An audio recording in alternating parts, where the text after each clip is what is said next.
Nasty, intentional, horrendous. All words used to describe Lisandro Martinez's knee-high, studs-up tackle on Chelsea's Cole Palmer, while scandalous, baffling and mind-blowing were reserved for Rob Jones' decision not to send the Manchester United defender off for yet another crude hack on one of his Premier League colleagues. And back, as he is every week on the Whistleblower, to dissect that utterly confusing call, plus game-changing decisions involving Arsenal at Newcastle, Crystal Palace, Everton, Ipswich, Leicester and West Ham, it's ex-Premier League referee and SunSport columnist Mark Halsey. Mark, how's it going? Huge weekend of Premier League drama, particularly at the top of the table. Yeah, all very well here, thanks, Will. Yes, I mean, we had another pulsating weekend of football all through the leagues. It's just fabulous.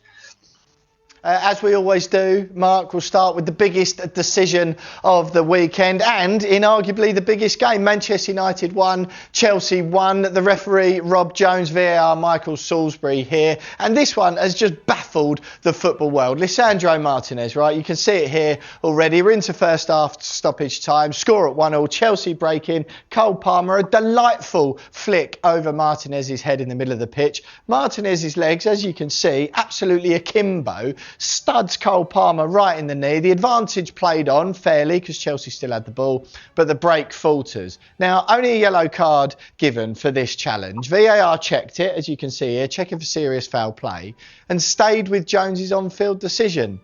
What are your thoughts on this one? Yeah, obviously, Rob, I thought refereed the game very well, to be fair, but on this instance, he's not recognised the severity of the challenge, and I think unless there's a goal scoring opportunity or an excellent advantage, if you're gonna discipline someone, then I think you have to stop the game. And obviously, I think once we see it again, and obviously Rob doesn't get that, he's not afforded that second look. I was surprised that VAR didn't recommend a review, because I don't think Martinez could have any complaints had he seen red card for that offence, because it was, for me, it was serious foul play. It was a challenge that endangered the player's safety because he was so high. Okay, the force wasn't there, but it's a career-threatening challenge when you go in that high on someone's knee. Yeah, precisely. I mean, Gary Neville, Manchester United legend, says, I'm not sure what they're interpreting there. That's a red card. The Premier League, on the Premier League Match Centre Twitter, said it's reckless. It was a reckless challenge and not serious foul play. Even Roy Keane, right, the king of studs up, dangerous tackles, called him lucky. And Jody Morris, Chelsea, former Chelsea, of course, called the decision scandalous. Now, first of all, Mark, if that isn't a red card, look how high his foot is off the ground. Look where the ball is, and then look where his studs connect with the player. If that isn't a red card, then there are no further red cards in the Premier League, surely. Yeah, listen, look, I think that if everybody in football thinks that's a red card, which it should have been. And they do, don't they? Yeah, they do. And officials do not think that's a red card, then there's something seriously wrong for me. It's not about knowing the laws of the game. It's about knowing the game of football. And I played at a good level. And listen, Rob Jones, he's most probably the wrong side. He's not seen the severity of the offence, like I said. But that's why we've got VAR now. I wished I had VAR when I was officiating. But you look at it and you think, Howard Webb comes out and he wants less interference with VAR on subjective decisions. For me, that's not a subjective decision. It's a serious foul play challenge that endangered the player's safety. It's career threatening, because the knee is, you get all sorts of problems with knees and you're out for a long time. So for me, I think Martinez was very, very lucky that he didn't see red. Yeah, and it's baffling, isn't it? I mean, we'll move on to some of his later on, right, Mark? So I want to ask you about reputation, but first of all, again, we can see the picture here, and I think it's worth, people watching, just look at that picture and now compare to what we're going to look at next. Bruno Fernandez on James Maddison earlier this season. This is a close-up of the connection, which Fernandez was given a red card for, and then VAR checked and upheld that decision. Now, surely, if you spoke to 1 million football fans, or 100 maybe, I won't be so hyperbolic, but if you spoke to 100 football fans and showed them those two images and said one of these was a red card and one of them wasn't, who's going, yeah, this one was definitely the red and the other one wasn't? It's consistency Absolutely, again, Mark. Your favourite word, isn't it? Absolutely. I mean, we spoke about that challenge, and no way was that a red card challenge from Fernandez. So listen, obviously we need to do some training education on challenges. They've come out and deemed it reckless. VAR didn't want to get involved because they obviously deemed it reckless. But for me, that wasn't a reckless challenge. No. That wasn't a reckless challenge on Palmer. One thing I want to ask you about, Mark, because Lisandro Martinez, and you kind of feel sometimes rightly, getting a lot of grief among fans, and Jamie Redknapp on Sky said he's got that nasty streak in him, was the words that he used. I want to show you another picture here. This is earlier in the season. Another one that Martinez got away with. This two-footed lunge on Crystal Palace's Daichi Kamada.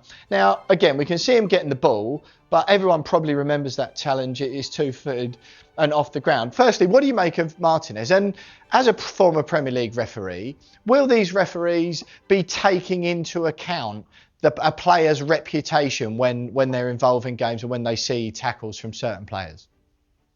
No, absolutely not. Listen, look, as a referee, I always used to go out there and I used to referee what was in front of me. You can't go on previous instances where other challenges where perhaps he's not been sent off or he has been sent off or he's liable to make those challenges. You just got to go out there on the day and referee what's in front of you. You refereed Roy Keane, Mark, I'm assuming. On many occasions. Him and Paul Scholes in the centre used to be great. Kept you on your toes. That's a light way of putting it. Maybe we'll do a Whistleblower Christmas special on what it was like refereeing Roy Keane. Listen, another incident in that game, Mark. Robert Sanchez on Rasmus Højlund. He brings him down here and a penalty's awarded. Manchester United obviously score that. It's approaching 70 minutes in the game. A great ball over the top from Casemiro. Højlund takes the ball down really well. His touch takes it away from Robert Sanchez, as you can see here. Sanchez dives at his feet, as we see from so many goalkeepers. Højlund goes down. Jones awards the penalty. VAR confirms. But I've got two angles here, Mark, that are going to show you that Robert Sanchez got the ball. Here's angle number one, as you can see. I mean, fair play. It's probably at the same time as Højlund gets there. And then angle number two, which I think we've got here. But it seems to me, right, that he's got the ball there, and we've spoken about this before, and I know what you're going to say about goalies going down at players' feet, but just talk me through it again and where you sit on this. Well, listen, I watched the game in real time, and I thought I called a penalty straight away, because when goalkeepers come out in that manner and go, yes, they're entitled to come out and go for the ball, but you've got to make sure you get that ball, and that ball changes direction, and he's look come at this. out. Look at this here, Mark. Look, but I think he's got. Yeah, listen. It's one of those. It's subjective, isn't it? I don't think that Chelsea could have any complaints with that penalty. I don't. It's one of those. Some will say yes, it is not a penalty. Some will say it is a penalty. So that's why VAR didn't get involved in that situation. Right, okay. It does feel a little bit like anything we see like that. Because we had Sanchez at Liverpool the other week, didn't we? When he come out and Curtis Jones did that impressive flip over his head. VAR had a look and saw that he got the ball and the decision was overturned. So that sort of makes you feel that he felt that he didn't get the ball then. But you can see that. Is there anything in whether Højlund gets to the ball first? Yeah, I think he gets there, and I think he takes man and ball, doesn't he? So listen, you could argue if it wasn't given, would VAR get involved? Possibly not. As I said, it's subjective, and I've got to say, when I saw that in real time, I thought it was a nailed-on penalty, and I think everybody agreed, didn't they? Everybody agreed. Apart from me, Mark. Apart from me, but Manchester United were unlucky, of course, last week against West Ham. Perhaps a little bit of luck. Why you, Will? You're a West Ham fan. You're not a United fan. Chelsea fan. These are trade secrets, Mark. Keep that to yourself. Right, let's move on.